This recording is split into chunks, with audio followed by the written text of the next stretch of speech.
खबर बहुत बड़ी है और अमेरिकी संसद में अमेरिकी राष्ट्रपति डोनाल्ड ट्रंप को करारी हार का सामना करना पड़ा है। अब वो ईरान पर मनमाना युद्ध नहीं छेड़ सकेंगे। सबसे बड़ी बात, संसद के अंदर डोनाल्ड ट्रंप को जिस हार का सामना करना पड़ा है, इसमें उनके अपने पार्टी के सांसदों ने उनके खिलाफ वोट किया है। इस बीच कुवैत के टर्मिनल 1 पर किसने हमला किया? ईरान ने, या फिर एक अमेरिकी पेट्रियट मिसाइल गलती से आकर गिर गया? इसको लेकर रहस्य बना हुआ है। मगर जो बड़ी खबर आ रही है दोस्तों, बड़ी खबर यह है कि अमेरिकी राष्ट्रपति डोनाल्ड ट्रंप ने कहा है कि वो सुप्रीम लीडर मुश्तबा खामिनी से मिलना चाहेंगे। यह बहुत हैरत में डाल देने वाली खबर है दोस्तों, और मैं आपको बताना चाहता हूं क्योंकि इसी मंच पर मैंने आपको एक्सियस की एक रिपोर्ट बताई थी, जिसमें अमेरिकी राष्ट्रपति डोनाल्ड ट्रंप और नेतन्याहू के बीच फोन पर बात होती है, और उस बातचीत में डोनाल्ड ट्रंप ने नेतन्याहू को गाली दी थी, एफ वर्ड का इस्तेमाल किया था कि तुम कर क्या रहे हो, तुम्हारा दिमाग फेरा हुआ है, तुम बेरूत पर क्यों हमला करना चाहते हो। इसमें दो राय नहीं है कि ट्रंप बुरी तरह से बौखला रहे हैं दोस्तों। और यह जो ताजा खबर आ रही है अमेरिकी संसद से, सबसे पहले वो बड़ी ब्रेकिंग न्यूज क्या है आपके स्क्रीन पर? बड़ी खबर, राष्ट्रपति ट्रंप को अमेरिकी प्रतिनिधि सभा यानी हाउस ऑफ रिप्रेजेंटेटिव्स में एक राजनीतिक झटका लगा है, एक रेयर राजनीतिक झटका लगा है, जब डेमोक्रेट्स और कुछ रिपब्लिकन सांसदों ने मिलकर ईरान के खिलाफ उनकी वॉर पावर्स को लिमिटेड करने के पक्ष में वोट किया। सांसदों ने 215 से 208 के अंतर से प्रस्ताव पास किया और कांग्रेस की मंजूरी के बिना अमेरिका ईरान के खिलाफ सैन्य बल का इस्तेमाल न करे और सैनिकों को ऐसे अभियान से वापस लिया जाए। यानी कि आपको कांग्रेस की अनुमति लेनी पड़ेगी और सोल्जर्स को वापस बुलाया जा सकेगा। आगे मौजूद सभी डेमोक्रेट सांसदों ने इस प्रस्ताव का समर्थन किया। 4 रिपब्लिकन सांसद, Thomas Massie, Warren Davidson, Brian Fitzpatrick और टॉम बेरेट, उन्होंने भी ट्रंप के खिलाफ जाकर इस प्रस्ताव के समर्थन में वोट देने का ऐलान किया। फिलहाल यह वोटिंग ज्यादातर सिंबॉलिक मानी जा रही है, क्योंकि ट्रंप के इस प्रस्ताव पर वीटो लगाने की उम्मीद है। इसके अलावा प्रस्ताव के समर्थकों के पास इतना समर्थन नहीं है कि वे ट्रंप के वीटो को पलट सकें। फिर भी डेमोक्रेट्स और कुछ रिपब्लिकन्स द्वारा मिला यह संयुक्त विरोध बताता है कि ईरान को लेकर अमेरिकी राजनीति में मतभेद बढ़ रहे हैं और कैपिटल हिल यानी कांग्रेस में अमेरिका की ईरान नीति को लेकर गंभीर चिंताएं मौजूद हैं। इसके मायने क्या है दोस्तों, बस कुछ लम्हों में मैं आपको बताने वाला हूं, मगर सबसे पहले अल जजीरा की इस खबर पर गौर कीजिए दोस्तों।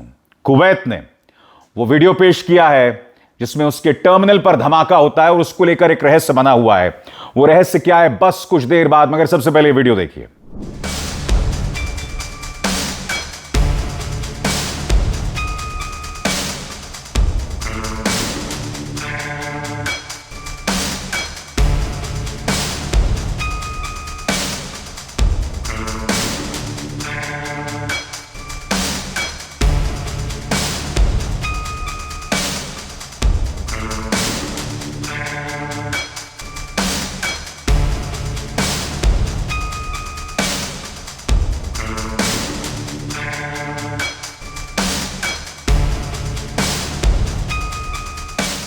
अल जजीरा की ब्रेकिंग न्यूज यहां क्या कहती है, गौर फरमाएं। वो कहते हैं, Kuwait released surveillance footage claiming an Iranian drone strike on terminal 1 at Kuwait international airport. The attack killed 1 person, injured dozens and caused significant damage to terminal.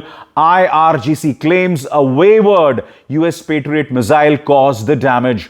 आसान लफ्जों में ये जो वीडियो मैंने आपको अभी अभी बताया, इस बारे में IRGC का कहना है कि हमला हमने नहीं किया है, बल्कि एक अमेरिकी पेट्रियट मिसाइल गलती से आके कुवैत एयरपोर्ट में गिर गई। सेंटकॉम ने, अमेरिकी सेंट्रल कमांड ने इसे सिरे से खारिज कर दिया है। यूएस सेंट्रल कमांड का बयान आपके स्क्रीन पर।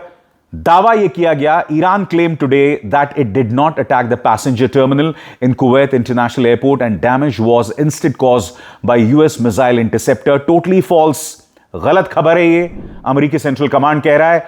हकीकत यह है कि ईरान ने सिविलियन एयरपोर्ट पर ड्रोन से हमला किया और कहीं ना कहीं लोगों को नुकसान पहुंचाने की कोशिश की।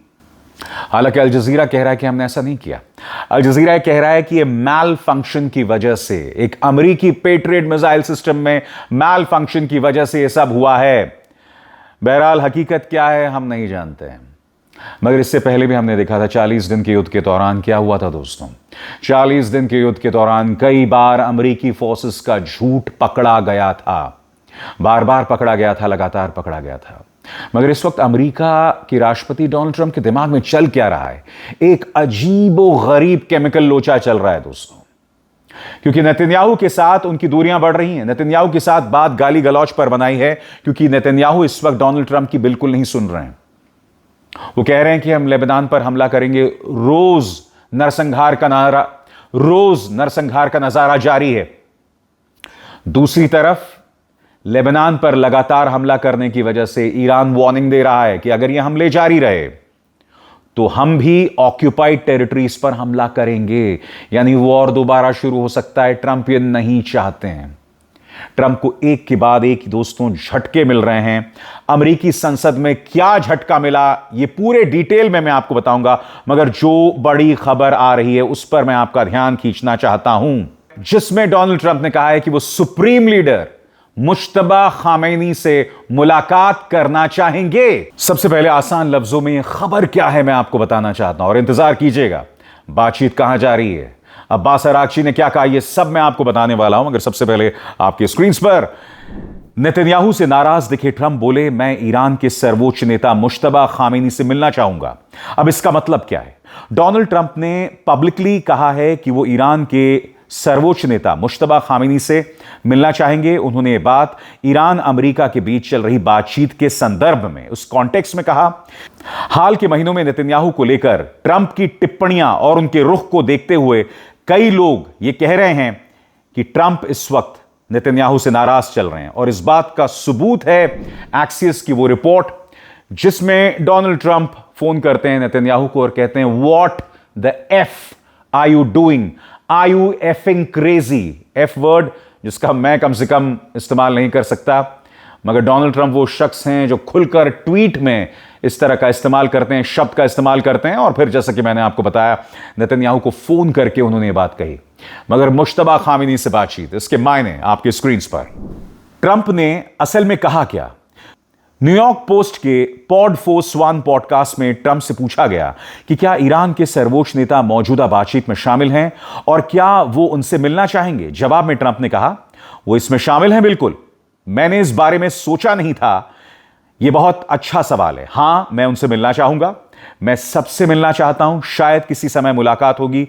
यह इस बात पर निर्भर करेगा कि आगे चीजें कैसे बढ़ती हैं।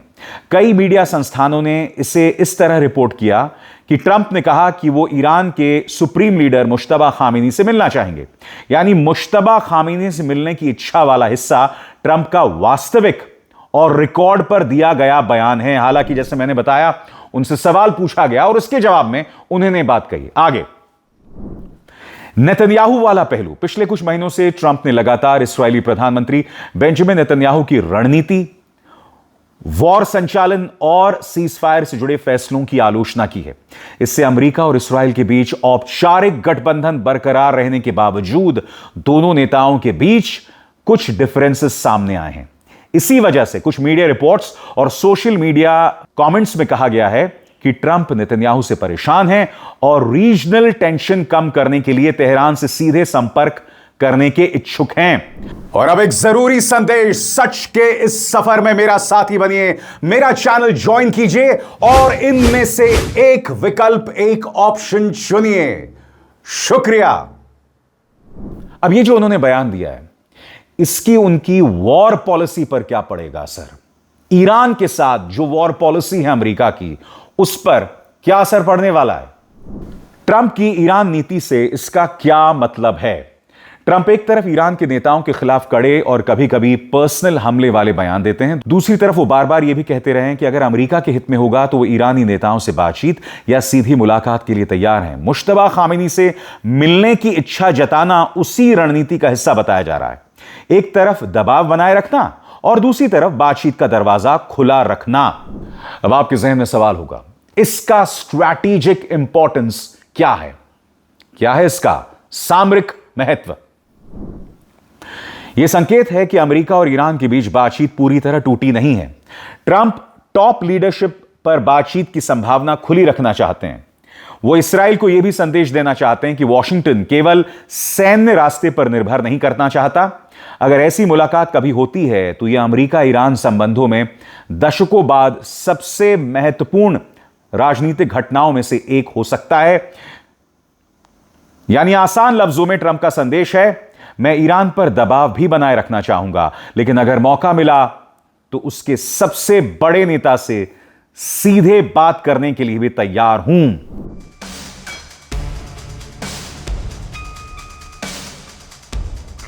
So let's talk about the call that you had with him this week, which is getting a lot of attention. The president confirmed that he said you're effing crazy. How did you react to that? What really happened in that call? Well, I'm not going to get into details of our conversations. We've had thousands, well, a lot of them. And if you think this is a crisis, you should be in some other conversations. But we've always found a way. We have so many agreements. We agree on the main things. We want to get Iran, the nuclear program in Iran, finished.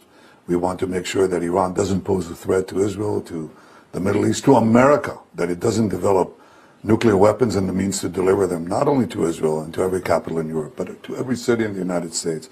That's our common goal. That's what we set out to do. And to expand the circle of peace, as the President and I did in the Abraham Accords together. So we have common goals. Sometimes we have, as in the best of families, you have these tactical disagreements. We always find a way to work them out. And we do so as great friends. We can disagree in the morning, and by the afternoon we're common action. So I was going to... और जाहिर सी बात है, ये बात Netanyahu को किसी भी कीमत में खुश नहीं करेगी, क्योंकि पार्टी के नेता ये लगातार कहते रहे हैं, यानी कि नेतन्याहू की पार्टी के नेता, कि हम सैबोटाज करेंगे इस डील को। बेन गुइर फार राइट नेता हैं, वो लगातार इस तरह के बयान देते रहे। नेतन्याहू भी नहीं चाहते कि सीज फायर हो। इसका सबूत यह है कि बार बार वो लेबनान में भड़काऊ कार्रवाई कर रहा है। ऊपर से अगर ट्रंप ने मुश्तबा खामिनी से बातचीत की बात कह दी, तो आप अंदाजा लगा सकते हैं कि इस वक्त नेतन्याहू किस तरह से आग बबूला हो रहे होंगे। पहले नेतन्याहू को फोन करके उन्हें गाली देना, एफ वर्ड का इस्तेमाल करना, और अगले ही दिन यह कह देना कि मैं मुश्तबा खामिनी से मुलाकात करना चाहूंगा। यह महज इत्तेफाक नहीं है दोस्तों। कोई भी सवाल ऐसे ही नहीं पूछा जाता, और अगर पूछा जाता है तो ट्रंप कह सकते थे कि भाई मुझे नहीं मिलना, मैं क्यों मिलूं मुश्तबा खामिनी से। सबसे बड़ी बात याद कीजिएगा, ट्रंप के तेवर में काफी परिवर्तन आ रहे हैं। उन्होंने यह तक कहा कि हम हिजबुल्लाह से बातचीत कर रहे हैं। अब हिजबुल्लाह को न सिर्फ डोनाल्ड ट्रंप बल्कि पूरा अमेरिका एक टेररिस्ट ऑर्गेनाइजेशन मानता है, फिर भी हिजबुल्लाह से बातचीत की बात हो रही है। अब यहां पर मुश्तबा खामिनी को, क्योंकि जब आयतुल्लाह खामिनी को मारा गया था तब अमेरिका ने उन्हें एक टेररिस्ट बताया था। मुश्तबा खामिनी को भी ऑफिशियली अमेरिका टेररिस्ट ही मानता है। अब ऐसे में नेतन्याहू को ठेंगा दिखाकर मुश्तबा खामिनी से बात करना, यह अपने आप में बहुत बड़ी खबर है। मगर बड़ा सवाल इस वक्त बातचीत को लेकर क्या हो रहा है, क्या है ईरान का कहना, यह भी जानना बहुत जरूरी हो जाता है। वाकई दोस्तों, अमेरिका और ईरान के बीच में जो बातचीत हो रही है ना, वो मजाक बनकर रहेगी। ईरान कुछ और कह रहा है, अमेरिका कुछ और कह रहा है। ट्रंप अब भी कह रहे हैं कि वो बातचीत को लेकर पूरी तरह से ऑप्टिमिस्टिक हैं, मगर ईरान कह रहा है कि साहब बातचीत नाम की कोई चीज ही नहीं है। आप इस्राइल पर कंट्रोल नहीं कर रहे हैं, वो लेबनान पर हमला कर रहा है, बेरूत पर हमले की धमकी दे रहा है। अब ऐसे में बताएं हम बातचीत कैसे करें। और अगर आप इस बातचीत के दुविधा को, धर्म संकट को समझना चाहते हैं, तो आप अल जजीरा की इस खबर पर गौर करें जो कहती है, limits of cease fire tested by latest US Iran clashes in the gulf region. Kuwait और बहरीन में टकराव हो रहे हैं। बहरीन में अमेरिका के 5th फ्लीट पर ईरान ने हमला किया, मगर उससे पहले अमेरिका ने हमला किया था। कुवैत के टर्मिनल 1 में एक ड्रोन आकर गिरता है, एक मिसाइल आकर गिरता है। ईरान कहता है अमेरिका का पेट्रियट मिसाइल है। इस बात से अमेरिका ईरान करता है। और अब अब्बास अराक्ची का यह बयान, गौर फरमाएं। ईरान के विदेश मंत्री अब्बास अराक्ची ने कहा है कि अमेरिका के साथ बातचीत में कोई तरक्की नहीं हुई है। हालांकि दोनों देशों के बीच संपर्क यानी कम्युनिकेशन के रास्ते अभी खुले हुए हैं। अराक्ची ने गल्फ इलाके में अमेरिका के सहयोगियों पर ईरान के हमलों का बचाव करते हुए उन्हें आत्मरक्षा बताया, सेल्फ डिफेंस बताया। उन्होंने वार्निंग दी, जो हासिल प्रतिबंधों और युद्ध से नहीं हो सका, वो और ज्यादा युद्ध करके भी हासिल नहीं हो पाएगा। अब उन्होंने जो जो बयान दिया उसे हम समझने की कोशिश करते हैं। सबसे बड़ी बात वो कह रहे हैं कि कोई तरक्की नहीं, लेकिन बातचीत बंद नहीं। इसके मायने क्या है, गौर फरमाएं। हाल की टिप्पणियों में अरागची ने कहा है कि ईरान को अमेरिका पर भरोसा नहीं है और वो तभी आगे बढ़ेगा जब उसे लगेगा कि वॉशिंगटन वास्तव में सीरियस है। ईरान और अमेरिका के बीच संदेशों का आदान प्रदान और अनप्रेसिडेंटेड बातचीत जारी है, लेकिन अरागची का कहना है कि वो इन संपर्कों से अभी तक कोई ठोस नतीजा नहीं निकला है। उन्होंने वार्निंग दी कि जब तक असल में तरक्की ना दिखे तब तक किसी समझौते की उम्मीद नहीं की जा सकती। चीन के अधिकारियों से मुलाकात के दौरान भी उन्होंने कहा कि संकटों का समाधान सैन्य ताकत से नहीं हो सकता और ईरान अपनी संप्रभुता, अपनी क्रेडिबिलिटी की रक्षा करते हुए बातचीत के लिए तैयार है, बशर्ते शर्तें पूरी तरह से न्यूट्रल हो। सबसे बड़ी बात, वो अमेरिका के सहयोगियों पर यानी कुवैत और बहरीन पे जो हमला हुआ है उससे सेल्फ डिफेंस बता रहे हैं। इसके क्या मायने हैं, गौर फरमाएं। ईरान हाल के महीनों में अमेरिका और अमेरिका से जुड़े ठिकानों पर अपने हमलों को संयुक्त राष्ट्र चार्टर के अनुच्छेद आर्टिकल 51 के तहत सेल्फ डिफेंस बताता रहा है। ईरान का दावा है कि पड़ोसी देशों में मौजूद अमेरिकी मिलिट्री ठिकानों का इस्तेमाल ईरान पर हमला करने के लिए किया गया, इसलिए उन अमेरिकी ठिकानों को निशाना बनाना सेल्फ डिफेंस है, उन देशों के खिलाफ आक्रामक यानी एग्रेसिव कार्रवाई नहीं। तेहरान यह भी कहता है कि उसके निशाने अमेरिकी सैन्य ढांचे होते हैं, आम नागरिक नहीं। खाड़ी देशों में मौजूद अमेरिकी ठिकानों को ईरान हमले के लॉन्च पैड के तौर पर पेश करता है और इसी आधार पर जवाबी कार्रवाई को जायज ठहराता है। वो ये भी कहते हैं कि वॉर सैंक्शंस नाकाम रहे, वो ये भी कहते हैं कि युद्ध नाकाम रहा, ऐसे में आप आगे क्या बढ़ेंगे। अरागची का यह बयान ईरान की लंबे समय से चली आ रही नीति को दोहराता है, पॉलिसी को दोहराता है। उनका संदेश है कि सालों से इकोनॉमिक सैंक्शंस ईरान को नहीं झुका पाए, मिलिट्री प्रेशर, युद्ध भी ईरान की नीतियों को नहीं बदल पाया, इसलिए और ज्यादा दबाव या बड़ा युद्ध भी वही रिजल्ट देगा। ऐसे में अरागची के इस बयान का स्ट्रैटेजिक सिग्निफिकेंस, सामरिक महत्व क्या है, आइए गौर फरमाएं। यह बयान एक साथ कई संदेश देता है। ईरान कह रहा है कि बातचीत रुकी हुई है लेकिन खत्म नहीं हुई है। वो गतिरोध के लिए अमेरिका को जिम्मेदार ठहराता है, खाड़ी क्षेत्र में अपने सैनिक हमलों को कानूनी और डिफेंसिव कार्रवाई के तौर पर पेश करता है। अमेरिका और उसके सहयोगियों को वार्निंग दे रहा है कि ज्यादा दबाव या युद्ध से ईरान अपनी नीतियां नहीं बदलेगा। साथ ही वो ये भी बता रहा है कि डिप्लोमैटिक रास्ता अभी पूरी तरह से बंद नहीं हुआ है। और दोस्तों, खास बात यही रही है इस पूरे वॉर की कि डिप्लोमैटिकली ईरान ने लगातार अमेरिका को पटखनी दी है। और अगर हम डोमेस्टिकली भी बात करें दोस्तों, तो रोज आप ईरान से ऐसी तस्वीरें देख रहे हैं जिसमें लोग अपनी सरकार के पक्ष में जमीन पर उतर रहे हैं। मगर अमेरिका में क्या हो रहा है? अमेरिका में नो किंग्स प्रोटेस्ट होता रहता है, यानी कि अमेरिका का कोई राजा नहीं है। ईरान में तुमने बेवजह हमला किया, लोग नाराज हैं, उनके मैगा सपोर्टर्स नाराज हैं। और सबसे बड़ी बात, अमेरिकी संसद में ट्रंप को करारा झटका लगा है। अब इस खबर को बहुत ही आसान लफ्जों में मैं आपको समझाना चाहता हूं। और अगर आप समझना चाहते हैं कि अमेरिकी संसद में डोनाल्ड ट्रंप को जिस हार का सामना करना पड़ा वो कितनी बड़ी खबर है, तो अल जजीरा के हेडलाइंस पर गौर कीजिए, जो कहता है US house passes Iran war pass resolution in a rare push back against Trump. मैं आपको बता चुका हूं, वीटो इस वक्त ट्रंप के हाथ में है, मगर सिंबॉलिकली यह बहुत बड़ी खबर है।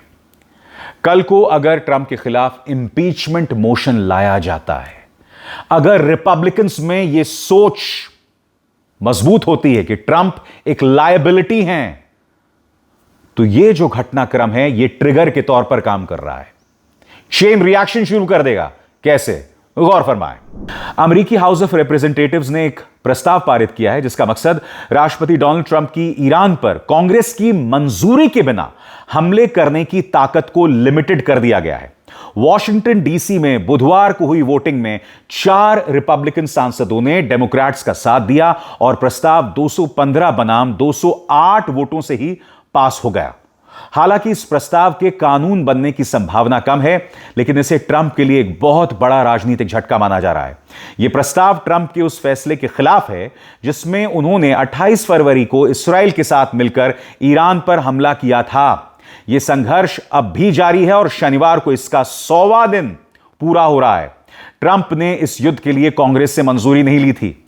उन्होंने इस वॉर को छोटी झड़प यानी स्कर्मिश या कम समय का अभियान, शॉर्ट टर्म एक्सकर्शन बताने की कोशिश की है। विदेशों में बार बार सैनिक कार्रवाई करने को लेकर कांग्रेस के कई बड़े नेता ट्रंप से नाराज हैं। अमेरिकी कॉन्स्टिट्यूशन के मुताबिक युद्ध घोषित करने की ताकत सिर्फ कांग्रेस के पास है। इस साल यह चौथी बार था जब हाउस ऑफ रिप्रेजेंटेटिव्स में ऐसा प्रस्ताव लाया गया जिसका मकसद ट्रंप को ईरान के खिलाफ किसी भी सैन्य कार्रवाई से पहले कांग्रेस की मंजूरी लेने के लिए मजबूर करना था। लेकिन पहली बार हुआ है जब यह प्रस्ताव हाउस ऑफ रिप्रेजेंटेटिव्स में पास हो गया। इस प्रस्ताव के पास होने से पहले राजनीतिक स्तर पर काफी खींचतान हुई। कुछ लोगों का मानना है कि रिपब्लिकन लीडरशिप ने इस बिल को रोकने या कमजोर करने की कोशिश भी की, लेकिन इसके बावजूद यह प्रस्ताव पास हो गया। और आपको याद होगा दोस्तों, इसी मंच पर कुछ दिनों पहले मैंने आपको बताया था कि किस तरह से ग्रैंड ओल्ड पार्टी यानी रिपब्लिकन्स ने डेमोक्रेट्स के इस प्रस्ताव को मुलतवी कर दिया था। मगर वो कहावत है ना कि बकरे की मां कब तक खैर मनाएगी, हुआ यही, प्रस्ताव पारित हो गया। मुझे ऐसा लगता है दोस्तों, ये एक ट्रिगर है, ये एक चेन रिएक्शन है, ये एक किस्म की क्रांति की शुरुआत है। एक किस्म से कहा जा सकता है कि ट्रंप के हटाए जाने की उल्टी गिनती शुरू हो गई है और ये अमेरिका के लिए सही है, क्योंकि हर गुजरते लम्हे के साथ यह अमेरिका की साख को बर्बाद कर रहा है, उसकी क्रेडिबिलिटी को बर्बाद कर रहा है। हर गुजरते लम्हे के साथ डोनाल्ड ट्रंप दुनिया को बर्बादी की तरफ ढकेल रहे हैं। इस वक्त वो डिफेंसिव पर हैं, मगर जो व्यक्ति मानसिक तौर पर संतुलित ना हो उसकी सोच पर सवाल किया जाएगा। और मैं उम्मीद करता हूं कि आम अमेरिकी इस बात को समझेगा। इसमें दो राय नहीं है, जो मिड टर्म इलेक्शंस होने वाले हैं ना नवंबर में, वो एक और करारा तमाचा होगा। और उसके बाद सही मायने में अमेरिका में जिस तरह से पॉलिटिकल इवेंट्स बदलेंगे उसकी आप और हम कल्पना भी नहीं कर सकते। अभिसार शर्मा को दीजिए इजाजत। नमस्कार।